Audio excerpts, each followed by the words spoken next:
The first time I heard the word failure that night, it didn't come from a stranger. It came from my own uncle, loud enough for the whole living room to catch it.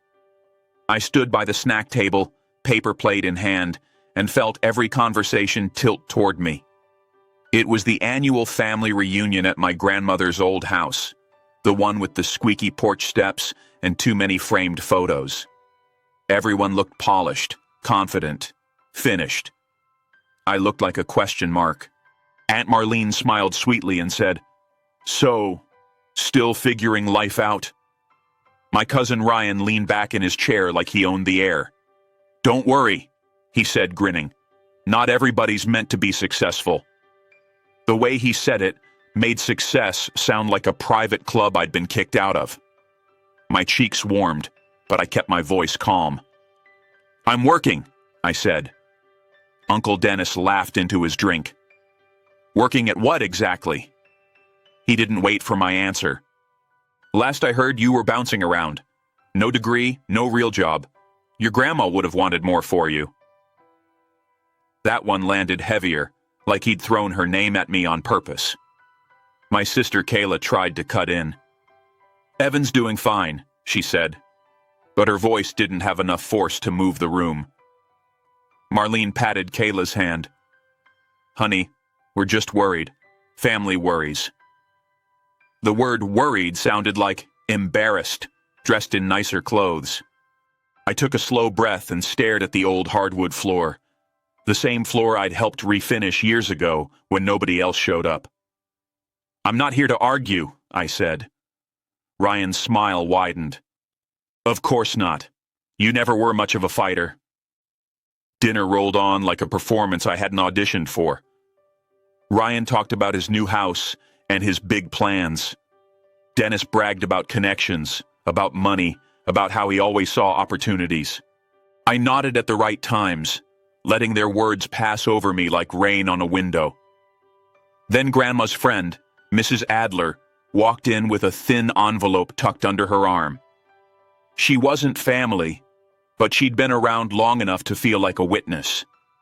She moved carefully, like she was carrying something delicate. Her eyes found mine for a second, and she gave me a small, steady look. I knew that envelope. I'd seen it once before, weeks ago, when I stopped by Grandma's house after the hospital called. I'd helped sort her mail while she slept, her hands so small under the blanket. She'd whispered my name that day, not like a request, but like an anchor. Ryan raised his voice again, aiming it across the table. "Hey, Evan, remember when you said you were starting your own thing?" He laughed like it was a punchline. "How's that going? Still selling dreams to yourself?" People chuckled politely, the way they do when they don't want to be next. I looked at my plate, then at the family photos on the wall. Grandma holding me as a kid, my head too big for my body. Grandma smiling beside a garden she'd built from nothing. Nobody in that room knew how many afternoons I'd spent there, fixing steps, changing light bulbs, listening to her stories. Mrs. Adler cleared her throat. "Before dessert," she said gently, "I need everyone's attention." The room quieted, not out of respect, but curiosity. Uncle Dennis straightened like he expected applause. Ryan checked his phone once, then slipped it face down, pretending he wasn't interested. Mrs. Adler held up the envelope. "This is a letter from your grandmother," she said. The air shifted. Even Marlene stopped smiling. My stomach tightened, but I didn't move. I already knew there would be words inside that couldn't be taken back once spoken. Dennis stood halfway. "She left instructions?" he asked, voice suddenly soft. "Of course she did," Marlene added quickly, like she'd earned the right to speak first. Ryan's knee bounced under the table. He glanced at me like I was invisible again, like none of this involved me.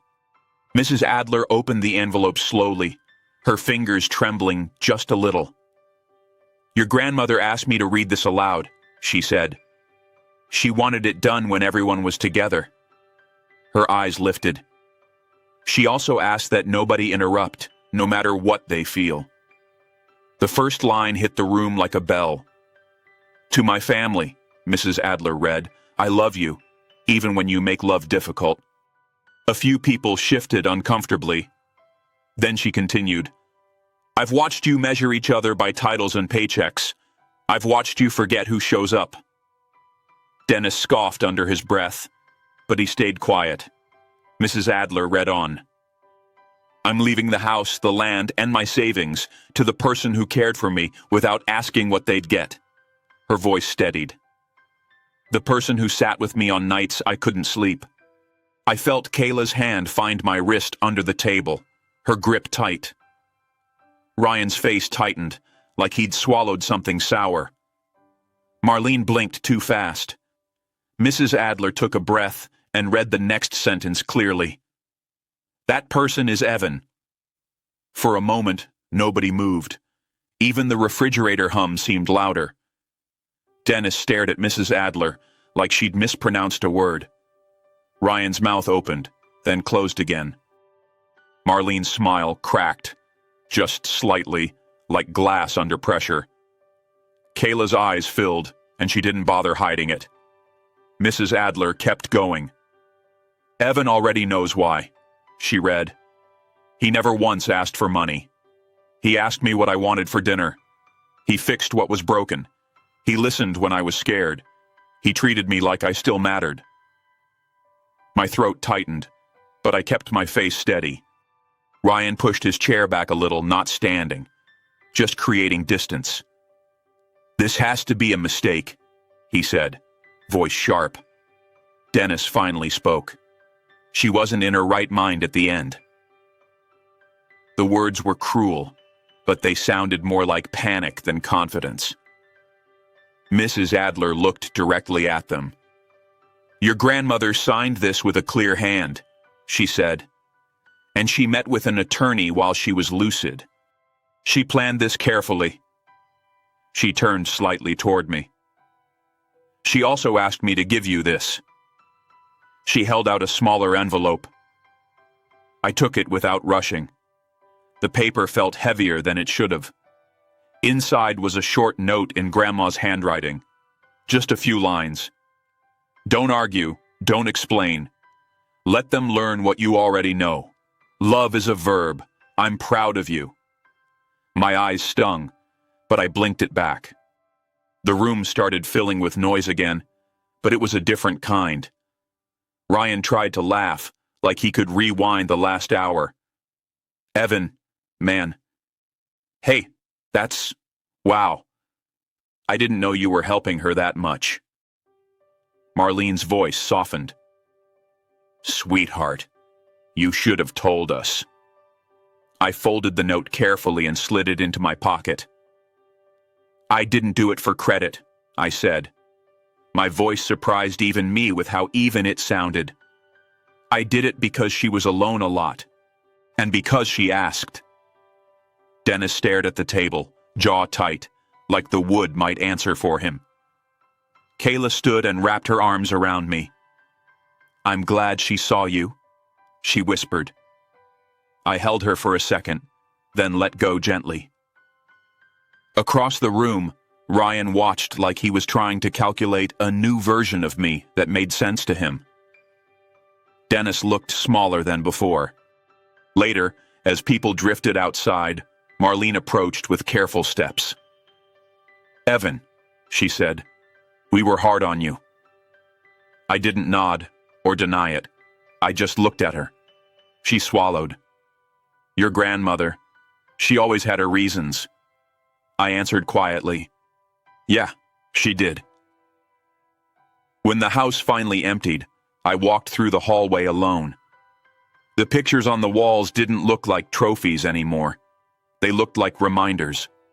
I touched the doorframe where Grandma had marked my height as a kid. A pencil line still faint, but stubbornly there. That night didn't make me better than anyone. It just exposed what was already true. The people who laughed the loudest had shown up the least.